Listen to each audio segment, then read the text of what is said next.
Good afternoon. My name is Page Herrlinger, and I'm a member of the Bowdoin History Department. It is my great pleasure to welcome you to the first event in the series After the Insurrection. The idea for this series was born with the attack on the US Capitol on January 6th. A stark reminder to us all that if we take our freedoms and our democracy for granted, we do so at our peril. They require our attention and our engagement. This series of virtual discussions with experts and subjects that relate to the current state of American democracy and its future is part of a concerted effort toward that attention and engagement. Over the course of the semester, the series will feature discussions focusing on speech and the internet, voting rights and elections, the white power movement, our political system, and the role of business in democracy. Today, we begin our conversation with our guest speaker, Timothy Snyder, the Richard C. Levin Professor of History at Yale University and a permanent fellow at the Institute for Human Sciences in Vienna, where he is now. A Marshall Scholar at Oxford, where he did his doctoral work, Professor Snyder has since received numerous awards and honors for his work, including the Carnegie and Guggenheim Fellowships. He also holds state orders from Estonia, Lithuania, and Poland. Professor Snyder's publications have appeared in 40 languages and have received about as many prizes. His many books include Bloodlands, Europe Between Hitler and Stalin, Black Earth, The Holocaust as History and Mourning, and two New York Times bestsellers, The Road to Unfreedom, Russia, Europe, America, and the short but powerful On Tyranny, 20 Lessons from the 20th Century, which I understand is soon to come out in a graphic edition. And finally, Our Malady, Lessons in Liberty from a Hospital Diary. Most recently, as many of you will undoubtedly know, he's published a very popular and important essay in the New York Times entitled The American Abyss, about the sources and meanings of the January 6th insurrection. In addition to his many publications, Professor Snyder has also appeared in documentaries, on network television, and in major films. His books have inspired poster campaigns and exhibitions, films, sculpture, a punk rock song, a rap song, a play, and an opera. His words are quoted in political demonstrations around the world, most recently in Hong Kong. He is currently researching a family history of nationalism and finishing a book about freedom. So I'd like, with all that you have going on, Professor Snyder, I think I can say on behalf of us all, we truly appreciate your taking the time to be with us today. And before we begin, I would just like to mention to the audience that if you have questions for Professor Snyder, the Q&A function is active, and after some brief introductory remarks, we'll try to get to many questions as we can.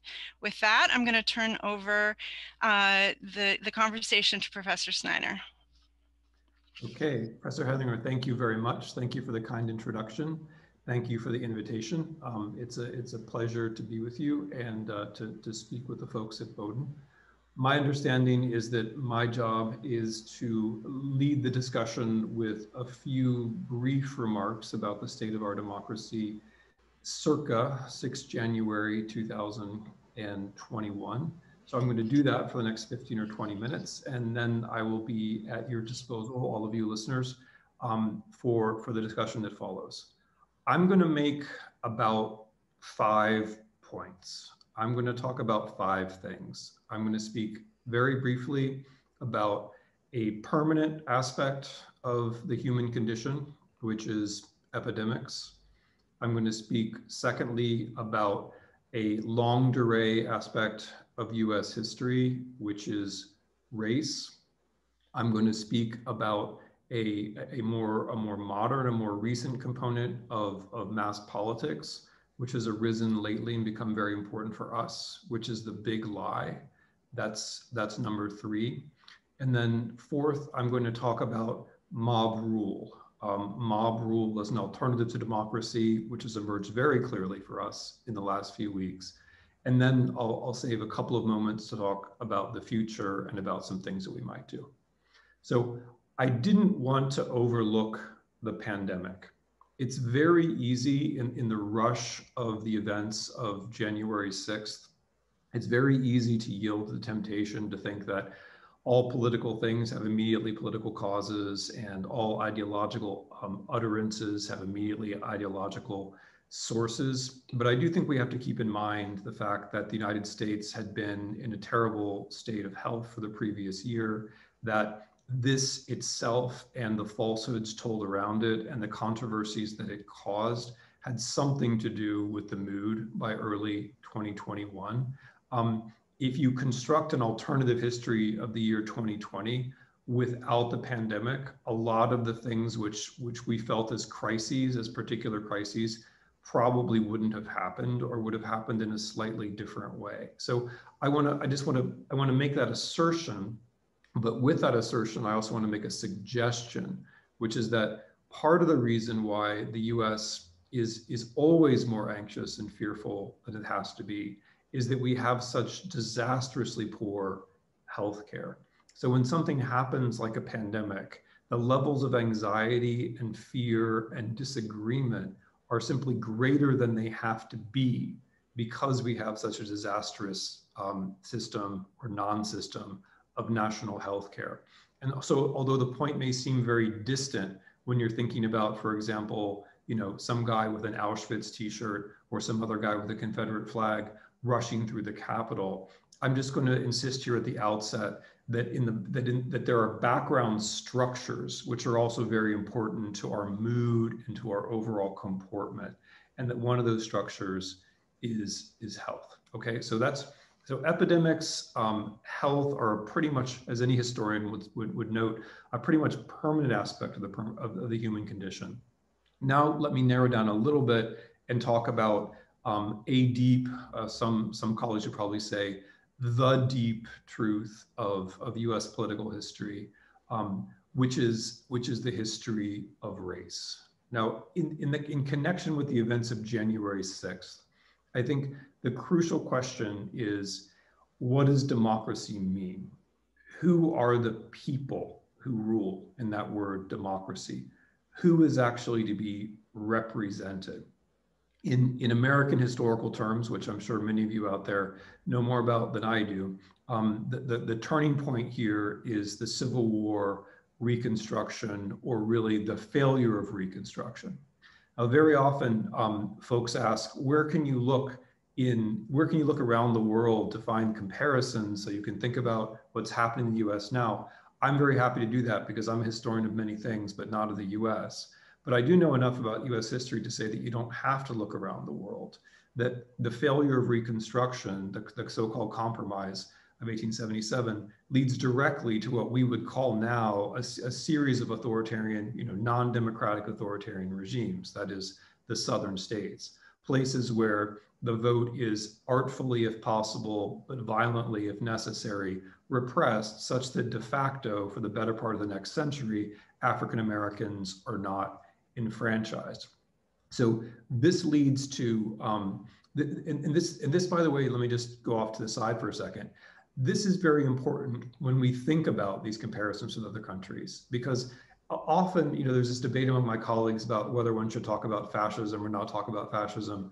I think it's very important to talk about fascism because every historical reference point you have, every comparison you can make enriches your ability to evaluate the present. But what I want to suggest here is that it's not that these things like fascism or even National Socialism are so distant from our own history that we have the luxury of saying, oh, that's a comparison, right?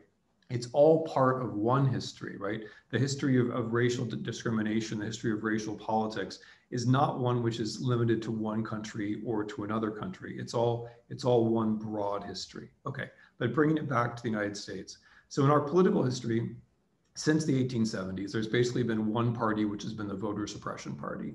For a long time, that was the Democratic Party. They were the voter suppression party. For the last 50, 60 years, it's been the Republican Party, which is the voter suppression party. But we haven't been able to get out from under this curse of having one of the two major political parties be a voter suppression party. And when you're a voter suppression party, it's not just that you're committing the evil of suppressing votes. It's not just that you're standing for a system which is not completely democratic. It's also that the habit of suppressing votes leads you in certain directions, which bring you to a place which it looks much like January 6th. And this happens in several ways. Number one, if you're a voter suppression party, you're less and less interested in policy. You're more and more interested in the kind of ideology or rhetoric which would justify you being in power, right? But you're less and less interested in policy because policy isn't what is keeping you in power. You're not actually competing. You're gaming the system. The second thing which happens if you're a voter suppression party is that your own constituents become more and more racialized, right? Since your whole object is to win the vote by keeping the African Americans and others districted in such a way that you do win local elections, step by step, year by year, as has happened to the Republicans, your own constituents, your own electorate becomes more and more racially homogenous. Of course, not perfectly so. There are plenty of Asian and African American and so on Republicans, but the general trend is clear, right? So you become more and more de facto a racial party. And then the final thing which happens to you is that if you suppress votes over and over in a democracy, you stop thinking about democracy as democracy with some exceptions, but you get into the habit of thinking of the system as a game, right? It's just there to be gamed. That's what it is. And once you get to that view, that the system is just there to be gamed, let's call that the Mitch McConnell view, you're not very far away from the view that the system might as well be broken. Because after all, if it's just a game, right? It's not a system, it's not a moral commitment, it's just a game. Why not change the rules? So that's one logic which pushes you towards what happens on January 6th. Another logic coming out of the past is the notion of fraud, right? So who is represented, whose votes really get to count? When Newt Gingrich, for example, on election night goes on television and says there's going to be fraud in Atlanta, Philadelphia, Milwaukee, what is he saying? He's saying that in cities, i.e. where there are Black people, the votes don't really count. And Mr. Trump picks up this language not very long after that. You mentioned cities, right? Lindsey Graham does the same thing. He says there's a history of fraud in Philadelphia. There's no documentation for this. There's no reason for him to say that. What he's just trying to suggest is that these people are not really representative. And so this whole idea of fraud in our country is deeply racialized. It goes all the way back to post-Reconstruction. It goes deeply to the question of what democracy means, who gets to be represented, right? And so when you imagine then that scene on January 6th, where people are pouring into the Capitol building and they're chanting, "Whose house, our house?" This is what this means. It's an old, it may seem shocking, but it's an old American dispute about who gets to be represented and why. Does every citizen get to have a vote and be equally represented, or do certain kinds of people get to be represented? Only certain kinds of people. All right, that brings me to the third point that I wanted to make, which is a more recent part of this time international history, which is the big lie.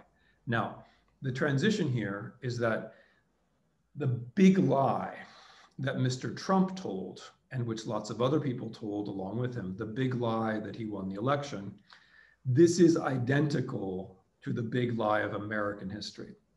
The big lie of American history is that Black people are not human beings.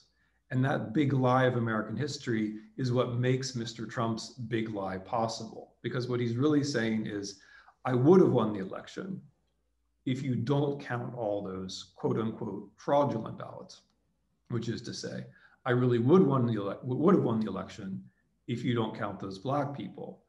I really would have won the election if you only count those white people. And of course, that's true. If we lived in a country where you only counted white people's votes, he indeed would have won the election. And so when you tell the lie that you win the election, you're basically repeating the big lie of American history, which is that Black people don't count. Black people are not really people. But the big lie itself has a structure. And I want to dwell on that structure because big lies are incompatible with democracy. Once you have a big lie in the system, you've got to surround it. You have to take the air out of it. You've got to deflate it. You have to make it go away because a big lie is incompatible with democracy. Okay, why do I mean this? And what is a big lie? Well, a big lie, first of all, is something which is just not true, clearly not true, right? In this case, I don't have to recite it all. We know what the institution said. We know what the court said. We know what common sense says. He was only challenging the vote counts in states where it was close and where it might turn things for him. That part is obvious. But the second feature of a big lie, it's not just that it's not true. It's something that if it were true, it would change the world, right? So, all politicians tell lies. Controlled mendacity is part of the art of politics. But lies that politicians tell most of the time don't have the quality that if they were true, the whole world would be changed.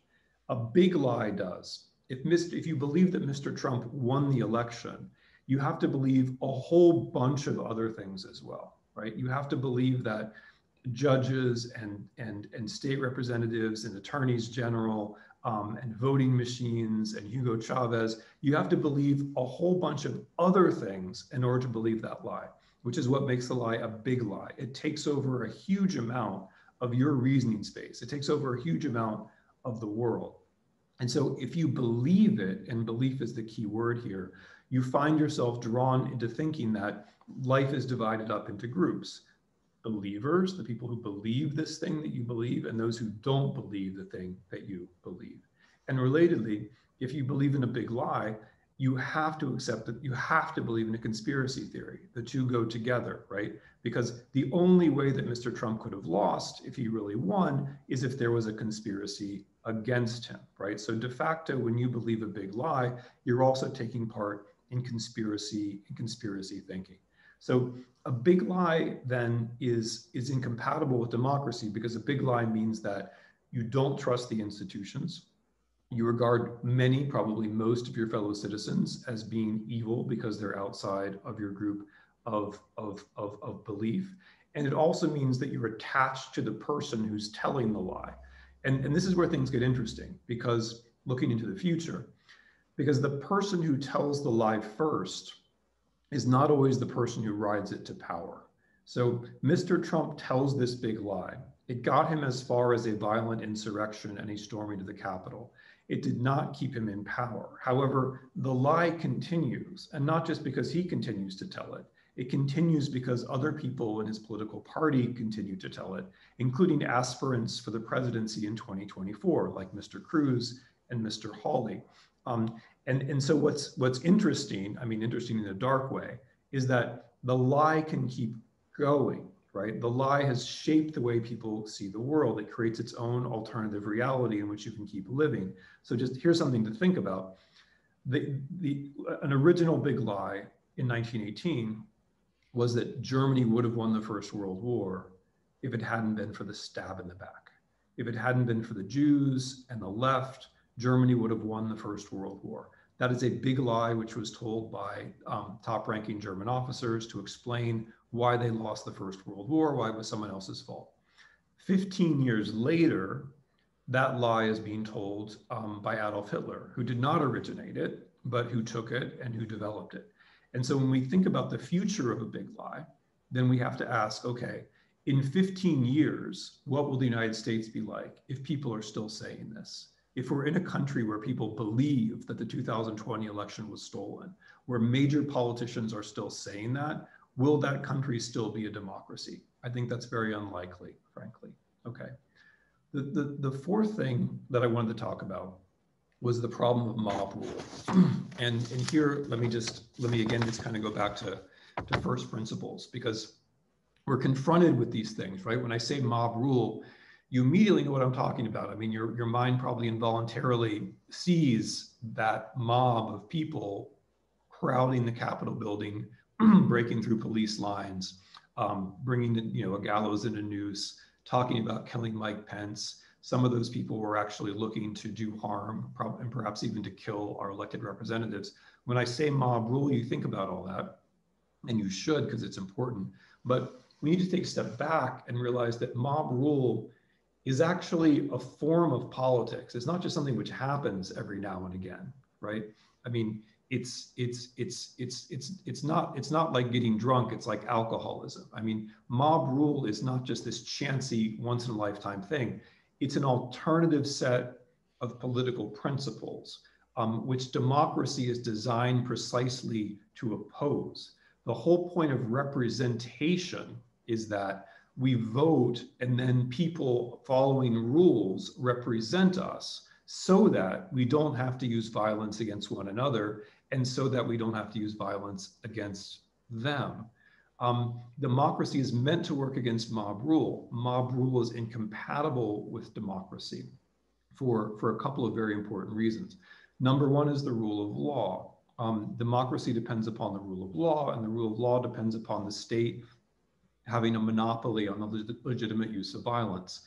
Mob rule says, no, any one of us has the right to use violence at any time, basically because we feel like it. But there's also a deeper, more subtle, but maybe even more important point which goes on here. What mob rule does is that it says our representatives are our representatives insofar as they're afraid of us. That's what matters. Not because they know what's good for us or because we elected them or because of the law or anything like that. They're doing stuff because they're afraid of us. And that's a completely different principle, right? That's a completely different principle. And it's the principle we saw on display on the 6th of January, sadly. We saw it on display. We don't want to look at this because this is too painful, but that is, of course, what happened. It's not just that on January 6th, our elected representatives, some of them, tried to delay or maybe even destroy, set aside an American election. It was that our elected representatives, even after the Capitol was stormed, they still voted against democracy, right? And so, that's a bad thing. Like if you owe your job to elections, you should be voting against mob rule and not for it, right? And then what's even worse than that, and I'm going to insist that this is worse, is the aspect of fear. So a number, they're mostly anonymous and this is reported secondhand and so on, but we know that a number of Republican representatives and senators say, we're voting the way that we vote on January 6th, or we're voting the way we vote in the impeachment trial because we're afraid. We're afraid. We're afraid of our own electorate. We're afraid of violence. We're afraid of Trump encouraging violence. And then we think, oh, you poor people, you're afraid, right? And I want to state here very strongly, that's the wrong reaction. That's the wrong reaction because that's giving into mob rule, okay? Fear, like there are all kinds of female journalists and all kinds of people in color in politics who are getting threats all the time, right? All the time. And they get on with it, right? When an old white male senator feels like he's in some kind of threatened position, then we all say, okay, that's very bad. I'm sorry to hear that. We got to be careful here because if that's our move, I'm noting now that it's heavily gendered and racialized because it is, but if that's our move, then what we're saying is mob rule is fine. If we say, like, if we take this turn in January, February 2021, and we say, okay, those guys are afraid, therefore it's fine that they don't vote their consciences, they don't vote the law, they just do the stuff that they should do because they're afraid. We are then complicit in inviting violence in as the final determinant of our own politics, right? And because the problem here is, and this is an old game, right? This is a game that mobsters play. It's a game that the secret police play. Once you admit, oh, I'm afraid, I'll do what you want. Once you do that once, then they just keep coming back for you, and they're going to do it again. Or maybe somebody else will come back to you, and they'll threaten you another time. So the problem with mob rule is that it's not just that we have a mob; it's also that we seem to have elected representatives who are willing to say, "Oh, I'm afraid of that mob." And once you say, "Oh, I'm afraid of that mob," then that's when you have the real problem, right? That's when you move towards something which I would really not like to see in the United States of America, but which history shows us can happen, which is a parliament which is basically there as a facade. A parliament which is basically there to provide a kind of pretty cover for decisions which have actually been made by a competition of violence, which have actually been made by the people behind the scenes who provide the most credible threat against given elected representatives. That is where we do not want to go. We do not want to go towards mob rule. Now, we've taken some steps in that direction because a mob seized control of the Capitol, because we've had these two votes, January 6th and the impeachment trial vote, which were clearly influenced by the fear of violence. We've taken steps in that direction because we have a politician now in Florida who clearly is interested in issuing threats, right? So we have to name this problem for what it is, recognize that mob rule is it's not just something that happens now and again, it's not just some random event, it's an alternative form of politics that you have to be able to name and to head off. Okay, so the last word I wanted to say is about the future. And I do have lots of optimistic things to say about the future, but not enough time to say them here. Where I want to close on is just a word about learning. So on the negative side, the people who study coups will say, the problem with a failed coup is that a failed coup is usually the last thing that happens before the successful coup.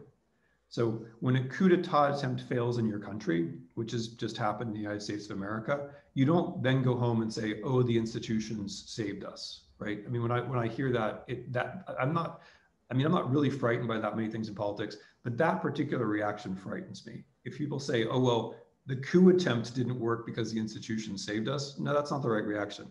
If you get this close, like if you really have armed people and bombs in your parliament, if you really have a president who's trying to overturn an election, you can't say the institutions worked. What you have to say is, how can we improve those institutions? Because the people who fail in a coup are teaching the people who are going to succeed in the next coup.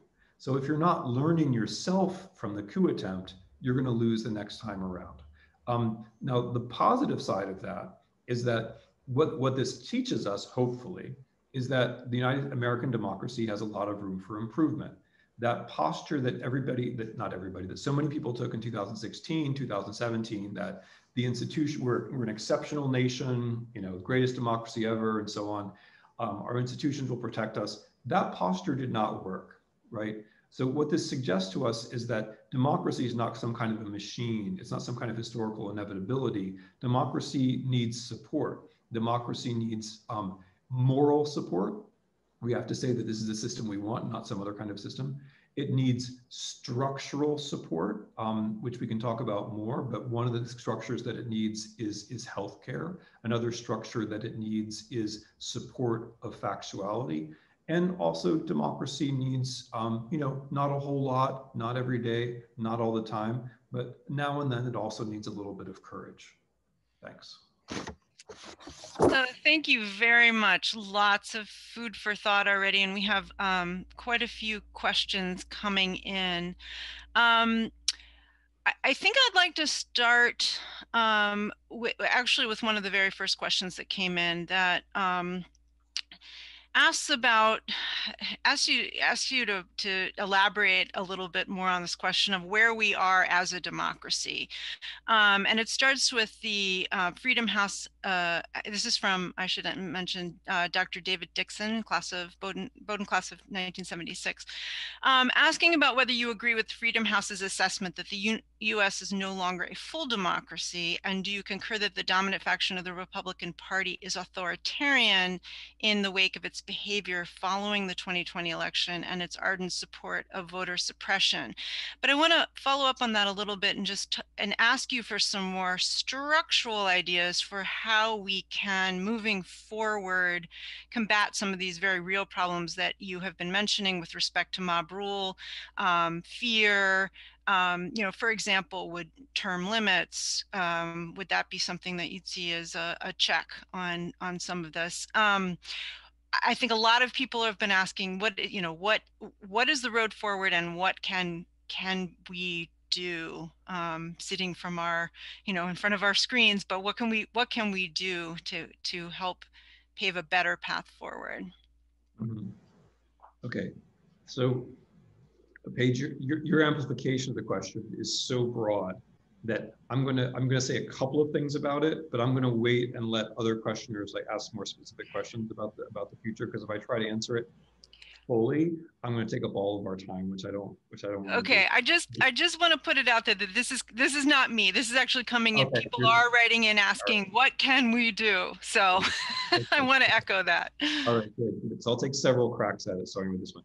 On Dr. Dixon's question, though, first directly, yeah, I do agree with Freedom House's assessment. I mean, the interesting thing about Freedom House, and it's actually a positive sign about American civil society, is that it's an American organization which rates democracies. I know a little bit about how they do it. And it's a good thing that Freedom House is capable of rating America's democracy. I mean, that's not what it was really founded for, honestly, but it's a very good thing. And I agree with their assessment. I mean, they've done a good job in noting that democracy has been in retreat for, it's about the last 15 years, which is good to have that on the record, because it's only the past few years that we've noticed it, but the trend is actually much longer than that. And yes, I mean, it'd be hard to characterize the United States as a fully functioning democracy, given the inappropriate role that money plays, given in our elections, given how difficult it is for such a big part of our citizenship to vote. I mean, given that we just had a non-peaceful transition of power, and then there are all kinds of things which might seem secondary. We have a very poor information environment. We have an educational system which is getting worse and worse. So yeah, I think that it's good. It would be a very good thing if Americans thought about democracy in terms of pieces that you can fix, rather than like, yay, we're a democracy, or boo, we're not, right? Because often what people do is they say, yeah, we've been a great democracy up to now, but all of a sudden things have gone wrong. Oh, well, too bad. But that's not how it works, right? How it works is that you have these problems already, and if you can pick them off, you can make things better. So now let me try to address a little bit Page's synthetic question. The really important smart part about this question, or these questions, is the emphasis on the future. So democracy can only work, so to speak, in the future. It can't work in the past. And this is a key part of the way authoritarianism works now. And you can see it on the example of Mr. Trump as well. You cancel the future, right? You cancel the future. We're in the year 21. We're in the year 2021. Sorry, I got ahead of myself by a century. We're in the year 2021. That is a science fiction year, right? Like if you're like me and you grew up in the 70s and 80s of the last century, the year 2021, like if that were a book title, I mean, that would be announcing some kind of year of like a fantastic possibility. But that kind of future, like that sense that the future is going to be way better or very different, at least for all of us, that's gone away. And that's crucial for understanding present day authoritarian trends. Because if what's happened is that a lot of people's own futures have gone away. Because, and this is something Mr. Trump has right, actually, the American dream being dead, social advancement is much harder in the United States than it used to be. And there are things we could do about that. We could make it easier for trade unions to function. We could work on inequality of wealth and income, which basically amounts to the same thing as lack of social mobility. We could build up the welfare state so that people have more predictable lives and have a better chance of changing their lives because some things are more predictable. You have to give people a sense of the future. If people don't have an individual sense of the future, then you don't have a collective sense of the future. And democracy depends on a sense of the future, because democracy depends on vote. There's this little element of faith in it, right? This idea that if we roll the dice this time, we vote this time, things might be better than the last time. So it depends on your own ability to think about the future, to learn to think that this election might be better than the last election. And then my two personal big ones, and again, note that these things have to do with the future. My number one would be factuality. So, I mean, I'll underline a lot of the stuff which is going on, like the possibility of the big lie, the anger of the mob, underline a lot of that. Even the racism, which is worse than the conspiracy thinking, underline a lot of that is the social media reality which we've allowed to arise in this country. And when I make this point, I mean, I made this point earlier today on a TV show, people say like, oh, but that's just like nature. You can't change that. That's just nature. But no, I mean, social media in the US functions differently than in other countries. I'm in another country right now, and I can say that that's true. And these things are all historically, contingent. They can be changed. In the late 19th century, early 20th century, there were also lots of big concerns, like big firms, trusts, they were called back then, which people said, oh, these are big, it's nature, you can't do anything about it. And you couldn't until you did, right? I mean, there's a reason why we have antitrust. Antitrust is there to create competition. We have a situation where too few firms are in charge of too much information flow. And they work too well in the sense that they're too good at making money. And the way they make money is by playing off the things you already believe. In other words, I mean, I'm simplifying a little bit, but not that much. Social media is basically a con game. It's a con game in that it gets your confidence by telling you the stuff that it's figured out that you already want to hear, and then drawing you further in there to keep your eyeballs on the screen so advertisers can make money, which is the opposite of being informed. I mean, hearing what you want to hear and having that monetized is the opposite of reading the newspaper and finding things out that you didn't know and maybe surprise you, but you really should know. Like, for example, that your children are drinking, mercury in the water, to take a classic example. So one of my big ones is we have to have local news. We can't do without local news. That has to be a project because local news creates it allows for conversations about the things that actually matter to people and prevents us from immediately jumping to Washington, because of course we have different ideological values, that's fine, but we have to have a common set of facts. Without that, you can't really have a democracy. And then climate change. I mean, climate change seems unconnected to all this, a little bit like health, but it's directly connected.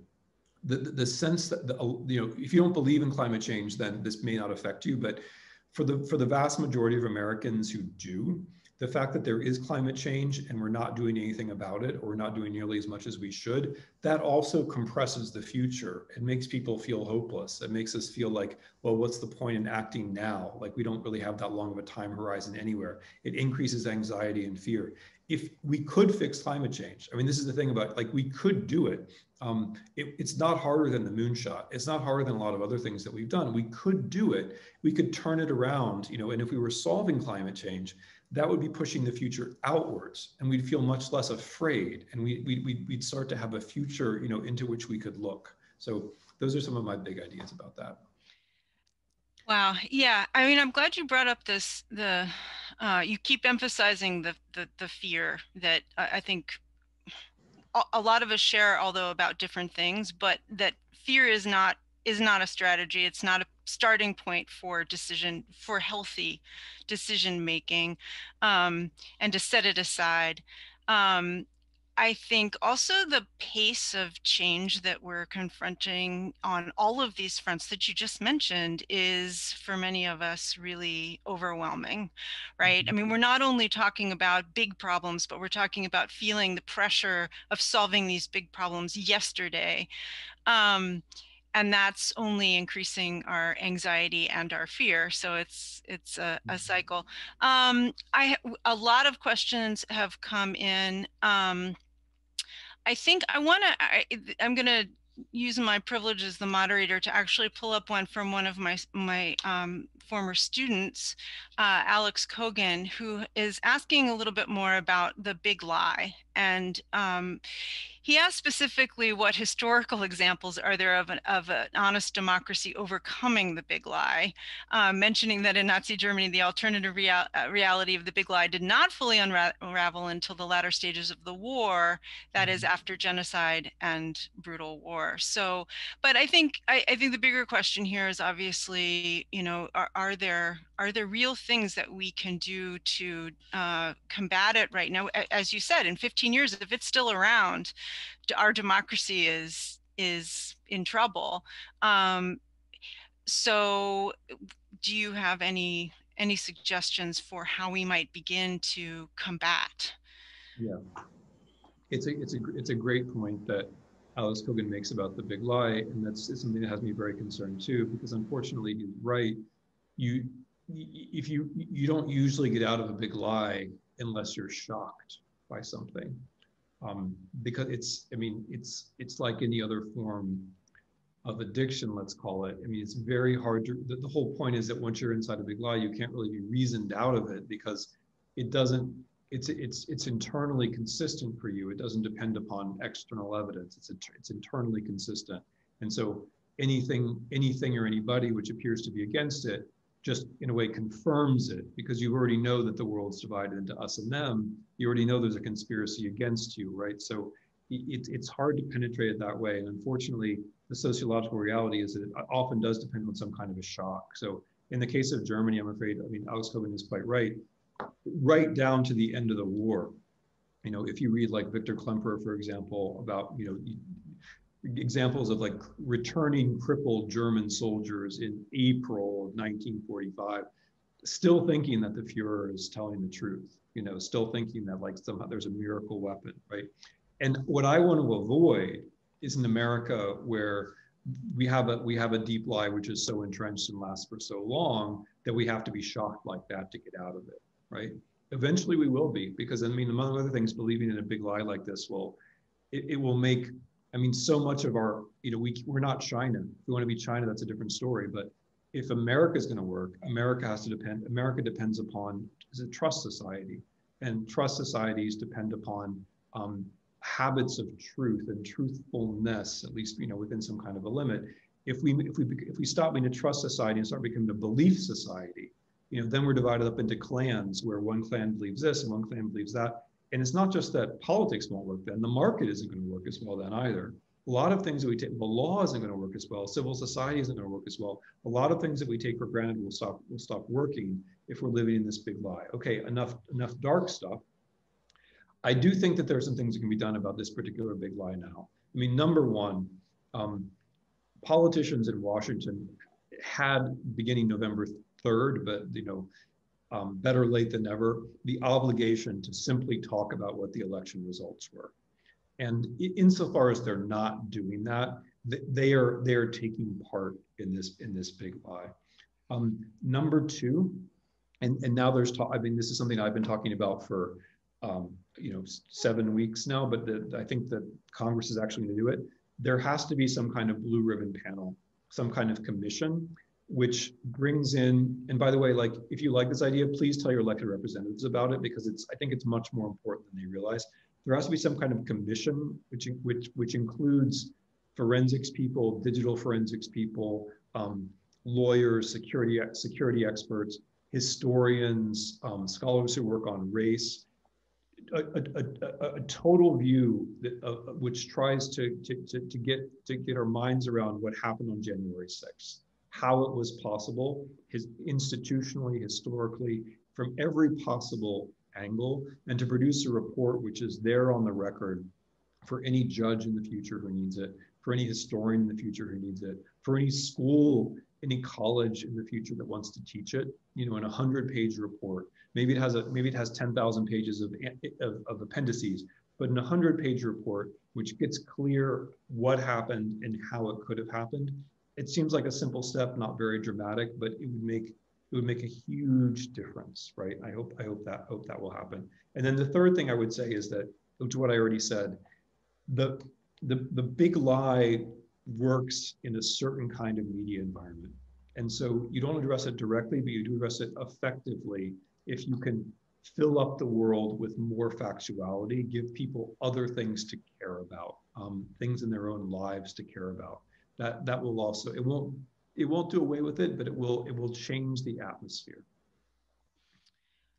Great. Joe Leghorn has posed a question about whether or not you believe Americans still share a set of common values.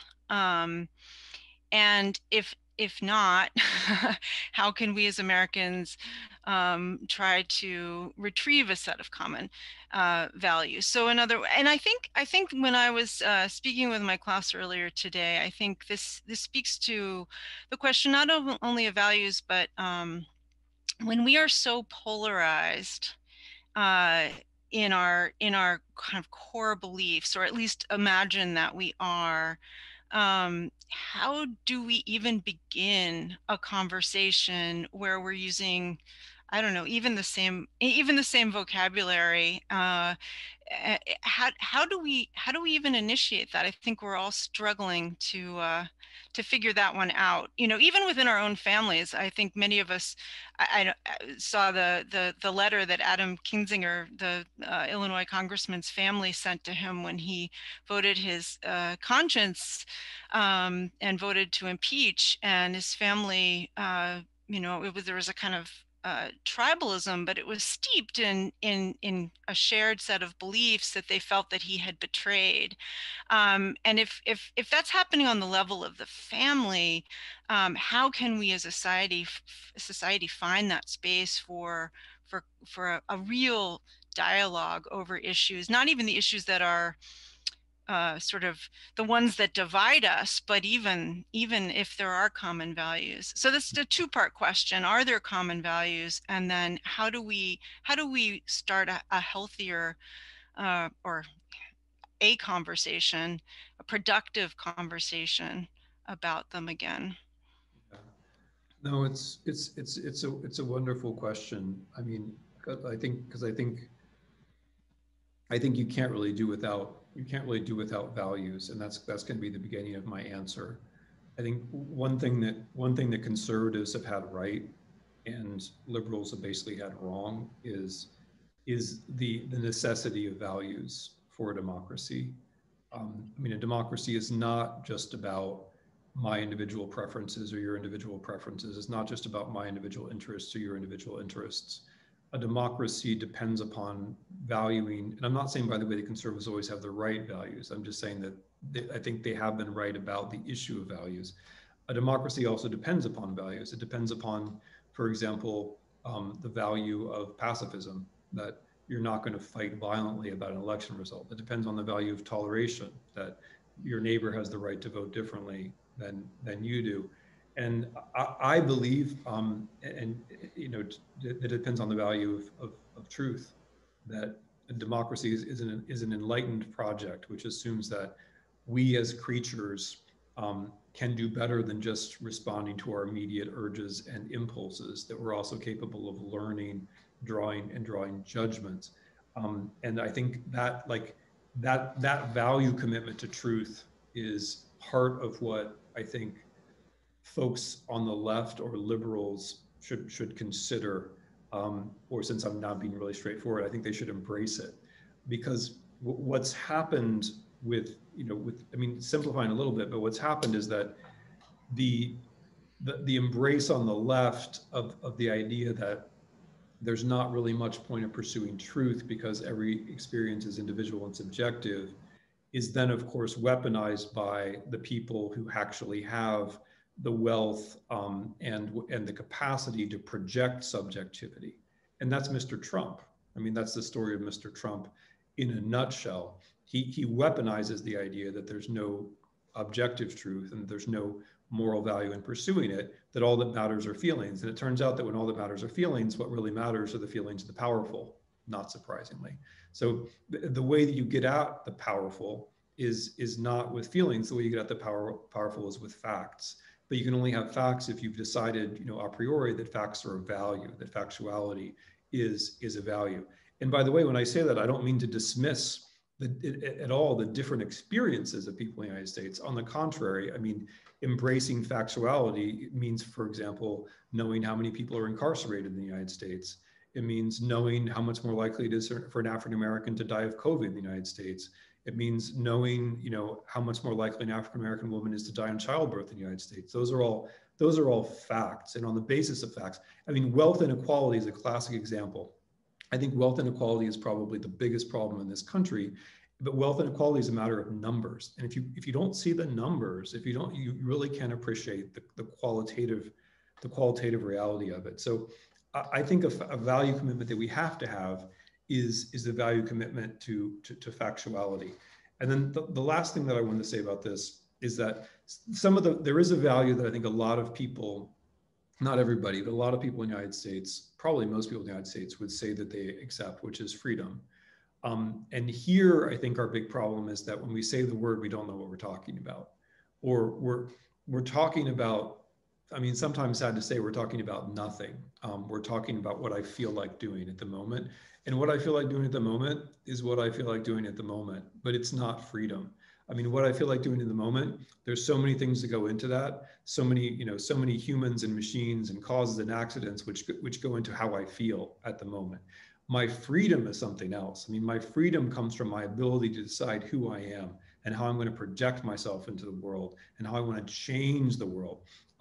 And so, I mean, the thing that I'm personally preoccupied with now, and you nicely mentioned this already, I'm trying to write a little book about freedom. I'm going to try to put some meat and some bones on this idea of freedom, because I think like it's like in a way it's a freedom is a special part of this problem, you know, which Joe has identified, which is that we all talk about it, but it's not clear what we mean by it.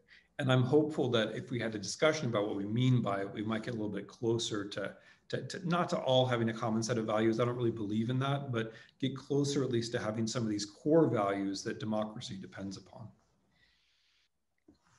A few questions have come in inviting you to speak a little bit more to the question, the role that healthcare plays in democracy, and as part of a broader question about our well-being and I guess our role as citizens in a democracy.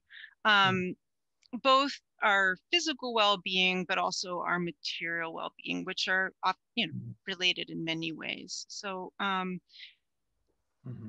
for one, would like to hear a little bit more about your thoughts on our healthcare or lack thereof. Yeah, I mean, it's a great follow-on to the last question, because I think that healthcare is a way that Americans get freedom wrong. And we line up the healthcare debate as though on the one side, there are the people talking about freedom, and on the other side, there are people talking about health. And then we kind of shake our heads and say, oh yes, there's this terrible, clash between freedom and health. You have to choose. Americans like to do this. Like, it's a way that we have of denying ourselves freedom. We constantly set up these false dilemmas, and then we say, well, we have to choose between freedom and security. These people say we have to be more secure, so I guess we have to be less free.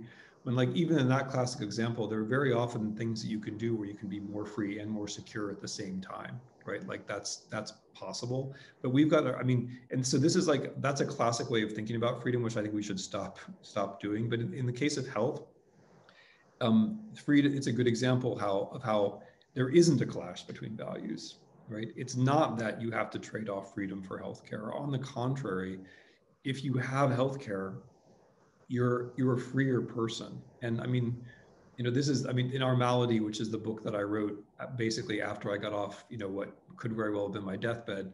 I make a couple of arguments about this. One is that just the very basic one, which is that when you're sick, you're not free. There are too many Americans who are too sick too much of the time, and those people are less free. When you can't walk, you're less free. When you're facing physical or mental illness, especially that can be cured or attended to, you're less free just as a human being. And this is a taboo thing to say in the United States, right? The US, like, we're free all the time and we're happy until we're dead, but there's that zone of when we're sick, and so many of us are sick of so many things, from so many things which are avoidable as well all the time. And that means that we're less free, but also when you don't have reliable access to healthcare, you're also less free. Because when your mind is full of avoidable anxiety, you're less free, right? Like, if there were a demon who had the power, like, to put, I'm looking at Professor Herrlinger here, so I'm just going to talk to her. She's the only face I see. But like, if there was a gremlin who could put anxiety into Professor Herrlinger's mind, we would say, well, she's less free because there's all that anxiety which is there. It didn't have to be there. That's what the absence of predictable healthcare is like. It means that Americans live basically in this environment of totally artificial anxiety. If you don't know whether you can go to a doctor or whether you can afford a doctor, right? And we're looking at tens of millions of people who de facto cannot afford to go to a doctor. And even if you do have insurance, it's still you're still rolling the dice, when you go to the hospital, sad to say. Maybe you've got better insurance, maybe you've got worse insurance, who knows? And even if it's okay, and this is kind of the tragic part about it, you're still thinking about it the whole time, right? This is another taboo subject in the US, so I'll just like out with it. But when you're in the hospital, you're thinking about money the whole time. And you're wondering, like, not even just do you have enough money, is the doctor making the decision based upon money? And you're right to be worried about that, is the thing. And that all of those levels of anxiety make you less free.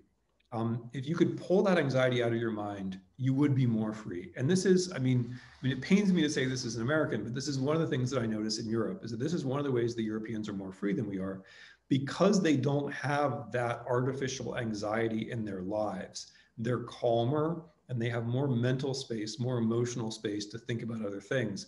And that's freedom. If you have more mental and emotional space to think about other things, that means that means that you're free. So or freer. So all these things, go into why I think healthcare is an important part of a free society and an important part of a democracy. And I'll just make one just empirical point about this. If you look at the countries on that Freedom House list, which was mentioned earlier, think about the healthcare systems of the countries that are doing better than we are.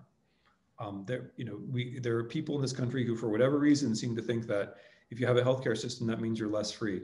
But look at the countries on the list who are doing better than we are, and ask yourself, do they have healthcare systems like ours, or do they have healthcare systems which involve everybody being insured?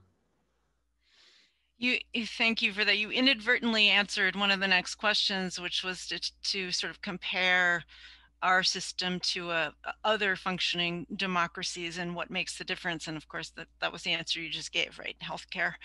I think this is actually a related question, but it takes the issue in a slightly different direction. And it's from a recent Bowdoin alum, Artur Kalendarov, who asks, I'm wondering if Professor Snyder knows of any historical parallels or can offer a perspective on the enthusiastic support of politicians and rhetoric that is clearly against their own interests. For example, there's plenty of demonization of immigrants by other immigrants, and polling of the 2020 election shows that many people of color voted for President Trump. How do we understand individuals who embrace ideologies and politicians that don't represent them? Yeah, that's a great question. Can I just talk about other democracies for a second, though? And then I'm Yeah, going yeah, to, by because all means. healthcare is one of them, but there are also there's some much more surface level differences, which are really important. Other countries don't allow dark money the way we do. Other countries have publicly financed political campaigns that have beginnings and endings, as opposed to obscurely financed political campaigns that don't have beginnings and endings. Other countries don't allow, oligarchs or companies to intervene in elections in states that they have nothing to do with. Why does why Ohio has gambling? Because, people far, far away intervene with lots of money in TV advertisements.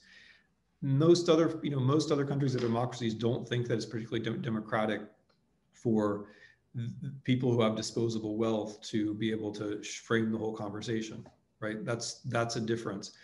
Citizens United, the 2010 Supreme Court case, basically ruled that money talks, like money's a person. I don't happen to believe that money is a person. I think money's money and people are people. I think people have voices and money doesn't. But that's a view that has to be defended. And in the US, we have kind of let ourselves slip to this point where we accept that if you got a lot of money, that means you get to frame the conversation. Other democracies don't accept that view. And I think that makes a big difference. Other countries are also doing, the European Union in general is doing a much better job handling the big social media platforms. Okay, but I'm not dodging Artur's question. I just wanted to slip a few things in there.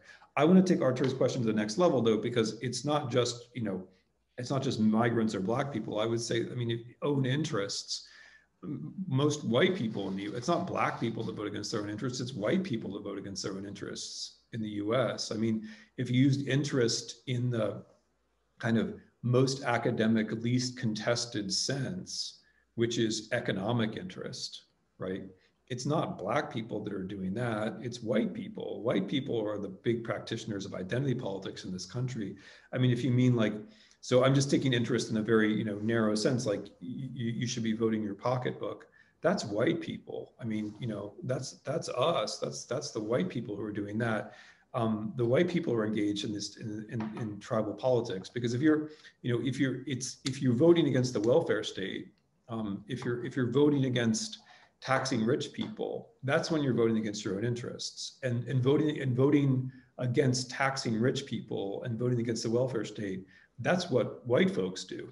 I mean, again, there are exceptions, right? I mean, I understand, but most white people in most elections are voting against their own interests. Or if you want to do it red state, blue state, the red states, almost all of them are net recipients of federal money. And the blue states, most of them, are net in payers to the federal government, right? So, Senator McConnell, for example, complains a lot about the federal government, but Kentucky gets roughly 3 times as much money from the federal government as it puts in. And that's typical, right? I mean, in very red states, that's generally the case. And so every time a red state votes red, it's voting against its own interests. Every single time, if we're just talking about narrow financial interests. So I just want to expand the question and ask why, right? I agree with you, why? And then, just posing the question that way, realizing that most people are voting against their interests most of the time kind of makes it seem less normal and makes less abnormal and makes you think, okay, what is that? What actually motivates people to vote, right? And I mean, I guess the way I think about it is that there are 2 different political equilibria, and you got to fight to get from one of them to the other. In one political equilibrium, which is a good one for democracy, folks are generally not racist.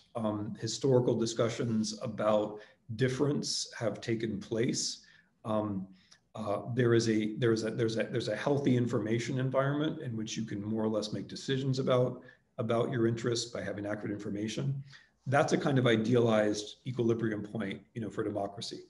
For authoritarianism, the idealized equilibrium point is there's not a really good information environment. Historical differences are magnified rather than resolved. Politics becomes a matter of us and them. So your own personal interests don't matter so much because it's all about the us and the them, or it's all about the leader who tells you about the us and the them. And in that political equilibrium point, you suffer, right? You're supposed to suffer. I mean, you suffer, and that shows, you don't wear that mask. You don't wear that. You don't take care of yourself. You suffer, and you think that suffering has a point. And that's, I mean, so there's a sadism and a masochism which comes into authoritarianism. I mean, to put like direct labels on it, people like to suffer. They like to, in this world, right? They like to be lied to. It's not just they are lied to, it's that they like to be lied to. It's not just they suffer, it's they like to suffer because they think it's serving some kind of a point, right? And that is how human beings could be. And that is why democracy is a struggle. Because if you just tell people, hey, don't you want to be free? That's not really enough, right? That will not get you democracy. As we're seeing in the United States now, right? I mean, we are hovering between these 2 political equilibria points, and people are very capable of both, but it's democracy which requires more of the effort, and it's a structural effort. It's not just a moral effort; it's a structural effort to build structures such that people have access to information, such that they learn to think in terms of interest and not in terms of tribes and so on. Okay. I thought you were going to connect that to your argument about the politics of eternity, as I definitely see some connections there. Is that not, do you not see those as connected, or? Absolutely. Yeah, I was trying to stay away from my own terms, but Okay. yeah, I mean, one way, I mean, in the authoritarian point of political equilibrium, there isn't a future, right? So if there's not a future, then the whole notion of interests doesn't really exist, because an interest can only exist in the future. An interest is something where you make some kind of commitment or decision now, and it gets paid off in the future, right? Because you have an interest, but an interest only exists in a timescape where there's a future. If you can take the future out of politics and make politics only about making America great again, for example, if you can only make politics about envisioning the time when America was great, then what you've succeeded in doing is taking interests out of the center of politics and replacing politics with identity, basically.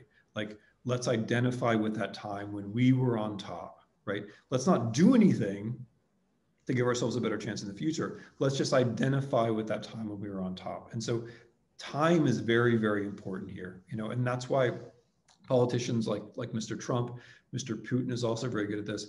Politicians who are able to knock the future off the table are also knocking the question of interests off the table.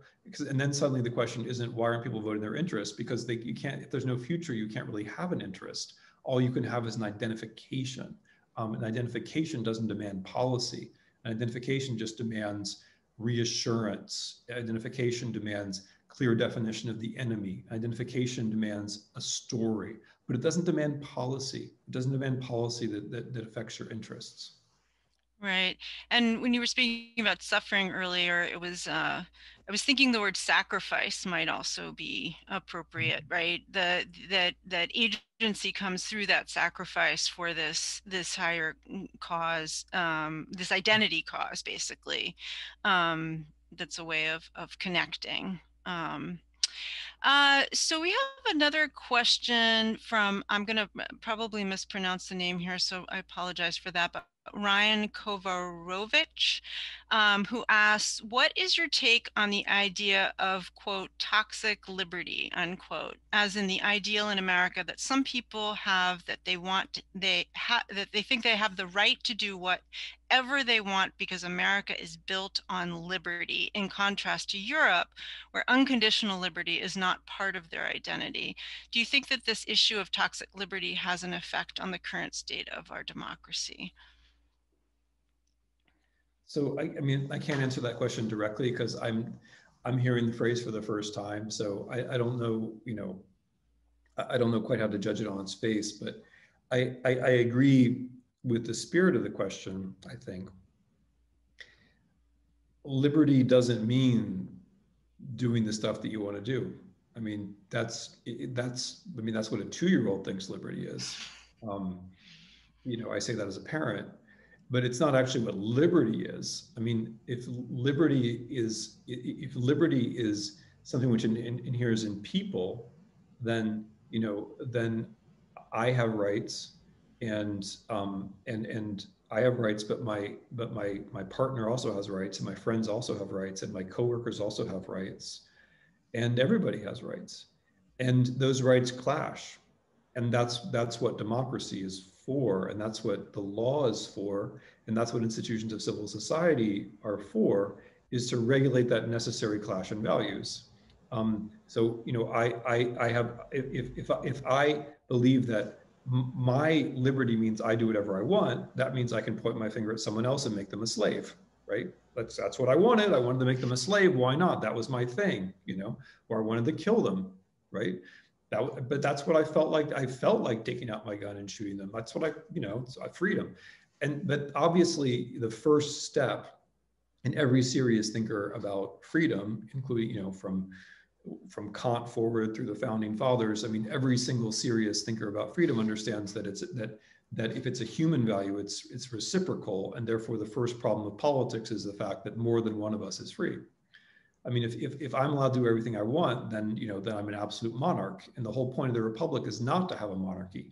The whole point of a republic is that a republic means the common good. A republic means something which is shared. And so freedom has to be shared, or it doesn't exist. If one person creates a situation where he or she can do whatever he or she wants, then that's by definition tyranny. That's not actually freedom. So I think I'm agreeing with the questioner. The second point I would make about this is that freedom requires a lot of work. So people, I mean, Rousseau, says we're born free, but we're not. I mean, I don't, if you've ever given birth, or like you've ever seen a birth happen, like, I mean, the idea that you're born free, it's pretty absurd. You're born helpless. You're born dependent upon other people. You're not going to make it, without other people. The idea that you're born free is just absurd. In order for there to be free people, there have to be institutions which help us to become free, right? Because freedom involves having a notion of who you are as opposed to who other people are. It involves having your own ideas. It involves being able to figure out what's true for yourself. And we can do those things, but in order to do all those things, we need a lot of help along the way, right? And so the American idea that freedom just means leaving people alone, that can't be right, right? It can't be right, because if you just leave babies alone, they're not going to grow up to be free people. If you just leave 5-year-olds alone, they're not going to grow up to raise free people, I think, is a wonderful national project. But to raise free people, actually involves, and this may seem paradoxical at first, but it actually involves a whole lot of social and political cooperation to raise free people. I want there to be free people. Because I want there to be free people, that means I know that there has to be a lot of cooperation. There has to be a lot of investment put in children, for example.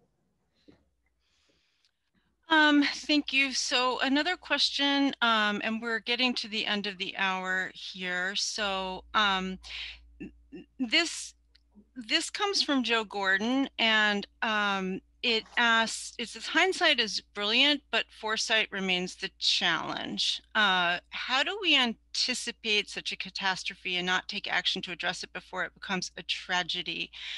I'm hoping this will be a time when you can not only do what you do best, which is to help us use our past to make sense of our future, but also give us something which many people have been asking for, some things looking forward that we can actually think about and maybe even do. I should note you did actually write your piece on the American Abyss before it happened, right? Before January 6th. So although historians are loath to predict the future, you seem to be particularly adept at least understanding what is possible. You have the imagination. So any thoughts that you might leave us with today, looking Yeah, forward? no, thank you for saying that, so I don't have to say it. I mean, I did actually write in 2 or 3 different places that there was going to be violence around this election, and I took a lot of heat for it. But I was comfortable in doing that because precisely because in the spirit of this question, if you don't think about what's very likely to happen, you're living this kind of unreality. The bad guys win, and then once they win, you normalize it, and the whole process starts again. And that's why, I mean, part of my answer is history. It's history is not about hindsight. History is about things that can happen because they did happen. And the richer your background is in things that did happen, the richer your background is in things that can happen. And I mean, there is this cliche, oh, historians shouldn't predict the future, but frankly, they do a better job than other people, as far as I can tell. I mean, it's one of the funny things I've noticed about public life is that everybody's expected to predict wrong.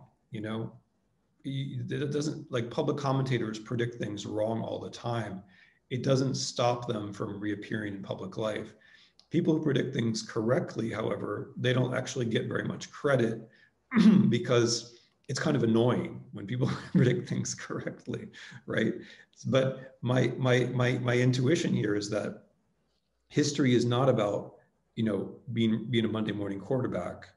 History is more about situating yourself in the flow of things. And so it may seem too easy, or for some people too boring, but knowing more about history does make it easier to figure out the things that could happen. I mean, even if you only pay attention to US history, the kinds of things which happened in the last few weeks are going to seem less surprising. There have been violent riots in the US before about voter participation. There have been takeovers of US capitals before, and this issue of who gets to vote is maybe the liveliest issue in US political history. So I don't mean that as a cop-out. I mean it very seriously. I think one of the things you can do to look forward is to pay more attention to the past.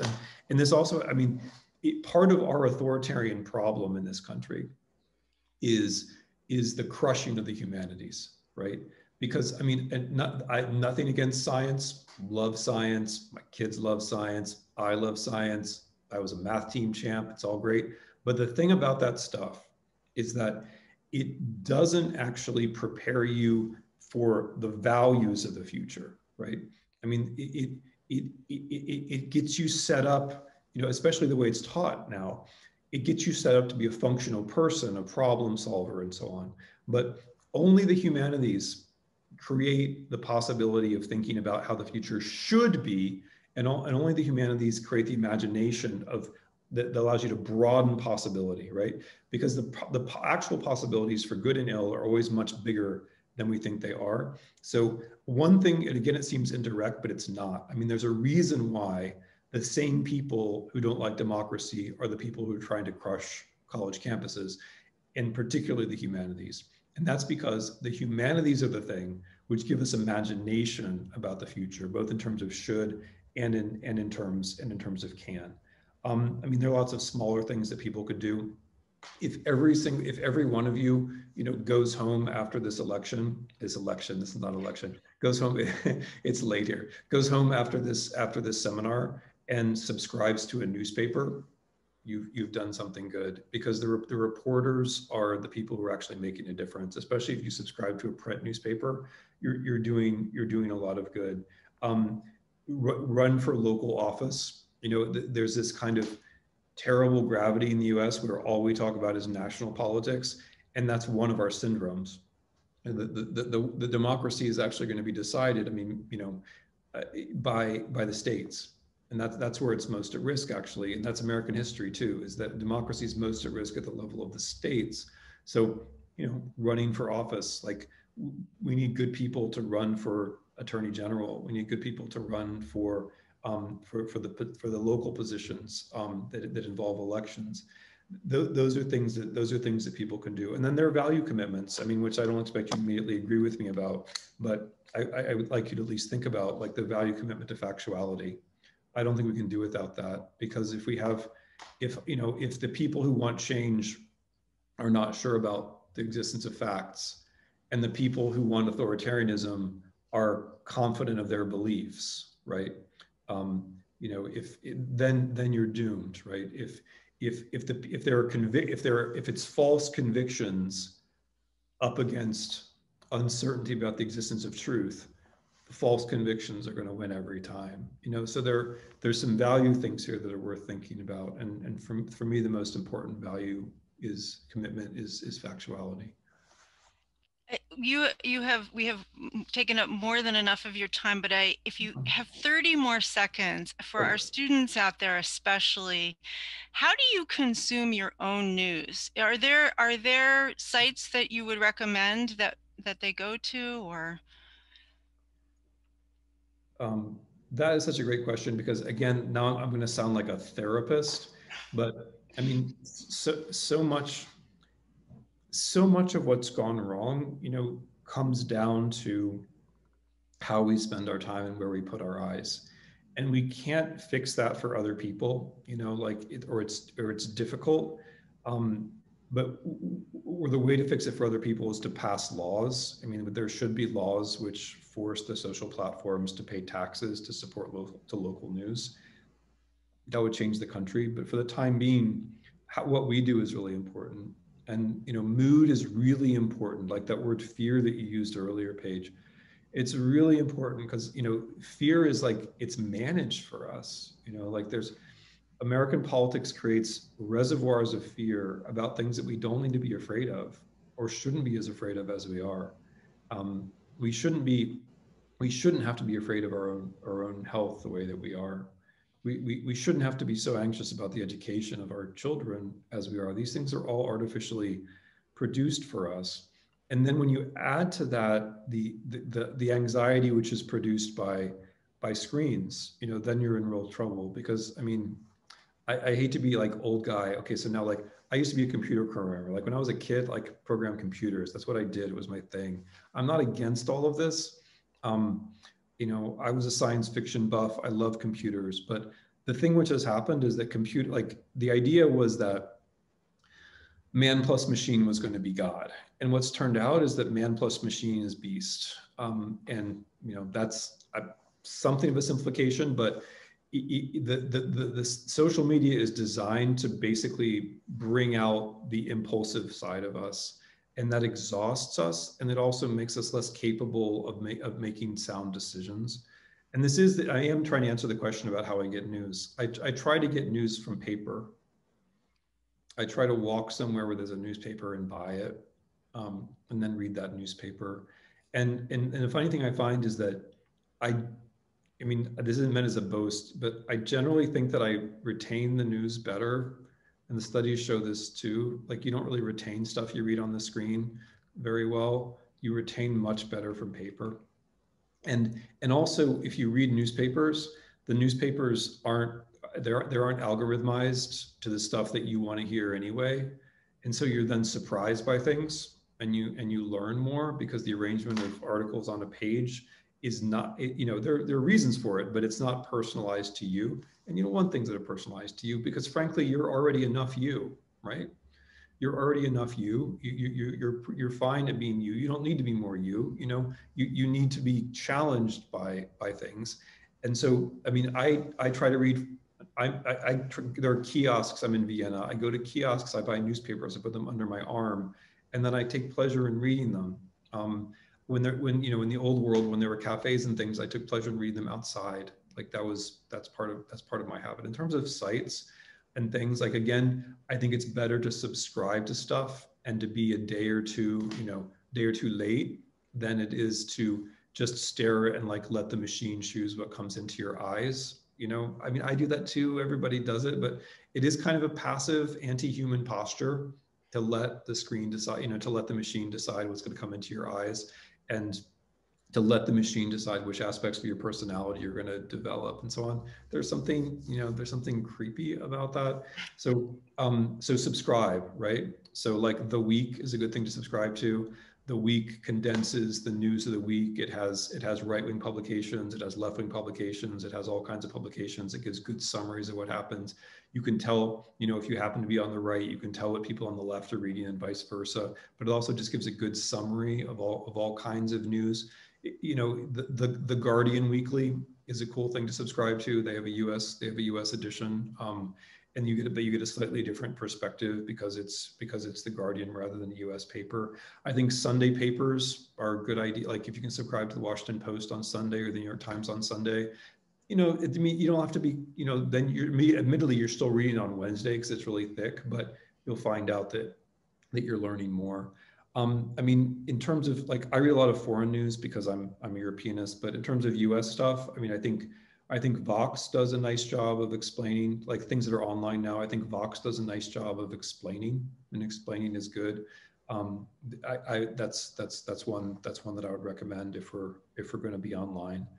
But yeah, the rest of the stuff that I read online is pretty specialized. So maybe I should leave with that. Well, thank you. Those are great suggestions. All right. Well, again, it has been a pleasure. There are very many questions still out there. I'm afraid we weren't able to get to all of them, but hopefully, I think your comments were so wide-ranging. I think you actually did touch on many of the things that people were interested in. So thank you for that. Thank you for joining us, for enlightening us about how our collective present can be explained or at least understood a little bit better by your own knowledge, deep knowledge, I should say, of the past. I also want to thank the Daniel M. Zuckert Bowdoin class of 1956 Fund for supporting this series. And last but not least, I want to invite all of you to join us for our next event on Monday, March 1st, which will feature Suzanne Nossel speaking about Speech, the Internet, and Democracy with Katie Benner, class of 99, U.S. Department of Justice correspondent for the New York Times. So thank you again to our guest and to all of you for joining in the conversation. I hope it's the first of many more good conversations to come. Thank you very much.